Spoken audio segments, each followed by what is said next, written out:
கொள்கை எதிரிகள் மற்றும் பிளவுவாத சக்திகளுடன் என்றைக்கும் நேரடியாகவோ மறைமுகமாகவோ கூட்டணி இல்லை என்பதில் தமிழக வெற்றிக் கழகம் மிக உறுதியாக இருக்கிறது.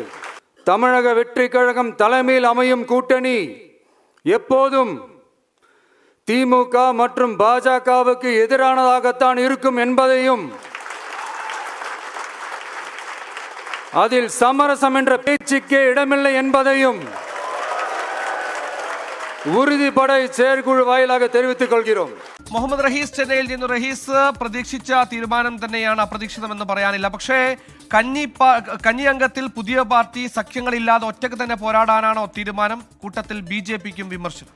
സുഹൈൽ, ഒറ്റയ്ക്ക് നീങ്ങാനാണ് വിജയുടെ തീരുമാനം. അത് എത്രത്തോളം ആലോചിച്ചെടുത്ത തീരുമാനമാണ് എന്നുള്ളത് കൂടി പരിശോധിക്കേണ്ടിയിരിക്കുന്നു. കാരണം കഴിഞ്ഞ കുറേ ദിവസങ്ങളായി ഈ തമിഴക രാഷ്ട്രീയത്തിൽ ഏറ്റവും പ്രധാനമായും ചർച്ച ചെയ്യപ്പെട്ടിരുന്നത് വിജയ് 2026 തെരഞ്ഞെടുപ്പിൽ AIADMK സഖ്യത്തിലേക്ക് വരുമോ, അതായത് BJP കൂടി ഉൾപ്പെട്ട സഖ്യത്തിലേക്ക് വരുമോ എന്നുള്ളത് പ്രധാനപ്പെട്ട ഒരു ചോദ്യമായിരുന്നു. അതിന് വിജയ് തന്നെ ഇപ്പോൾ മറുപടി നൽകിയിരിക്കുന്നു. താൻ ആ സഖ്യത്തിലേക്കില്ല. അതായത് വിജയുടെ വാക്കുകൾ ശ്രദ്ധിച്ചു കേൾക്കണം. DMK BJP ഈ രണ്ട് പാർട്ടികളും തങ്ങളുടെ ശത്രുക്കളാണ്. ആ രണ്ട് പാർട്ടികളുടെയും സഖ്യത്തിലേക്ക് താങ്കൾ ഉണ്ടാകില്ല എന്ന് പറയുമ്പോൾ സ്വാഭാവികമായിട്ടും AIADMKയും BJPയും തമ്മിൽ സഖ്യത്തിലായി കഴിഞ്ഞു. അതുകൊണ്ട് തന്നെ ഇനി വിജയ് ആ ഒരു സഖ്യത്തിലേക്ക് ഇല്ല എന്ന് കൂടി പറയുകയാണ്. ഒപ്പം തന്നെ BJPക്കെതിരെ കടുത്ത വിമർശനമാണ് വിജയ് ഇന്ന് ഉന്നയിച്ചത്. അതിൽ ഏറ്റവും പ്രധാനം മതത്തിന്റെ പേരിൽ ആളുകളെ ഭിന്നിപ്പിച്ചുകൊണ്ട് രാഷ്ട്രീയ നേട്ടം കൊയ്യുന്ന ഒരു പാർട്ടിയാണ് BJP. ആ പാർട്ടിയുമായി നേരിട്ടോ അല്ലാതെയോ തങ്ങൾക്ക് സഹകരിക്കാൻ കഴിയില്ല എന്ന് വിജയ് പറഞ്ഞു വെക്കുന്നു.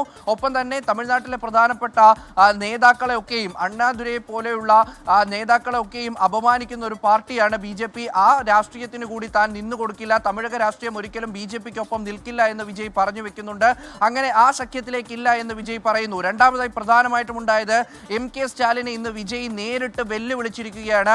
അതായത് പരന്തൂർ വിമാനത്താവള നിർമ്മാണവുമായി ബന്ധപ്പെട്ട് ജനങ്ങൾ അവിടെ വലിയ പ്രതിഷേധമുണ്ടാക്കുന്നു. ഏതാണ്ട് 15,000-ഓളം ജനങ്ങൾ അവിടെ നിരന്തരമായി സമരത്തിലാണ്.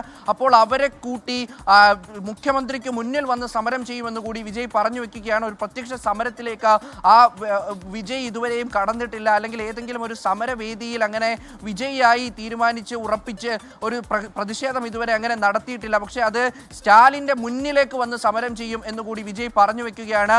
അങ്ങനെ രണ്ട് പ്രധാനപ്പെട്ട തീരുമാനങ്ങൾ എടുത്തിരിക്കുന്നു. ഒപ്പം തന്നെ ഇന്ന് 24 പ്രമേയങ്ങൾ TVK എക്സിക്യൂട്ടീവ് യോഗത്തിൽ പാസ്സാക്കുകയും ചെയ്തു. അത് ഓരോന്നും ഓരോ ജില്ലയിലുള്ള ജനങ്ങളെ, ഓരോ പ്രത്യേക ജനവിഭാഗങ്ങളൊക്കെയും പ്രതിനിധീകരിക്കുന്ന തരത്തിൽ തൻ്റെ രാഷ്ട്രീയം കുറച്ചുകൂടി വിപുലപ്പെടുത്തി അതിൽ കുറേയധികം ജനവിഭാഗങ്ങളെ കൂടി ഉൾക്കൊള്ളിക്കുന്ന തരത്തിലേക്ക് വിജയ് തൻ്റെ തീരുമാനങ്ങൾ മാറ്റുകയാണ്. അത്തരത്തിലൊരു ഒറ്റയ്ക്ക് പോരാടുന്നു എന്നുള്ളൊരു തീരുമാനത്തിലേക്ക് കൂടി കാര്യങ്ങൾ വന്നു.